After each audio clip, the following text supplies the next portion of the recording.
just imagine if you suddenly got called up on your job and you had to go out of town and you were someplace where there were no phones, there was no cell signal, you couldn't call your wife, and let's say that you really love your wife and you're passionate about your wife and you want to talk to her, and you can't call her, you can't talk to her, you don't have any contact with her for about a month.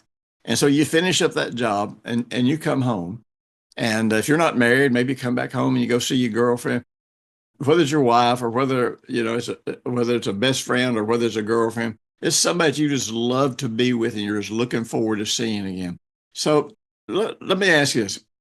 So you come home, you drive up in the driveway, and this person comes out.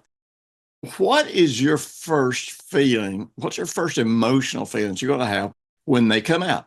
Well, I don't know about you, but when I would travel, man, I'll tell you, in particular when I would go on long mission trips, for a month or sometimes a little longer, man, I'd come home and all I wanted to do, I wanted to rush up and hug Brenda. I wanted to kiss her. I wanted to hold her in my arms.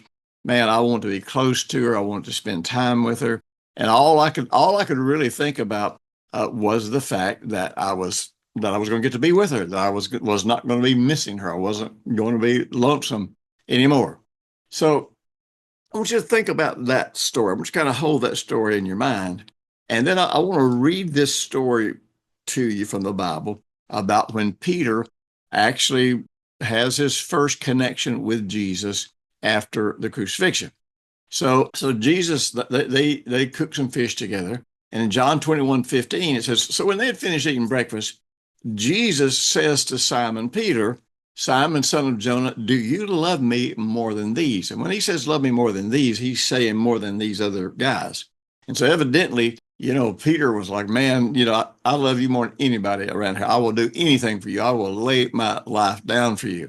And so the first question Jesus asked him about the quality of love that he had. And by the way, the word that Jesus used when he asked him this question was agape love. And agape love is about value, holding somebody in high regard, considering them as being very precious in your life. And so it wasn't just a mushy love. It's not just kind of a foolish love, if you will. But it's like, now, Simon, you have somewhere in here implied to me that you love me more than anybody else, and you would do anything with me. You'd die with me. You'd die for me. But do you really agape me? Do you really value me more than the rest of these people?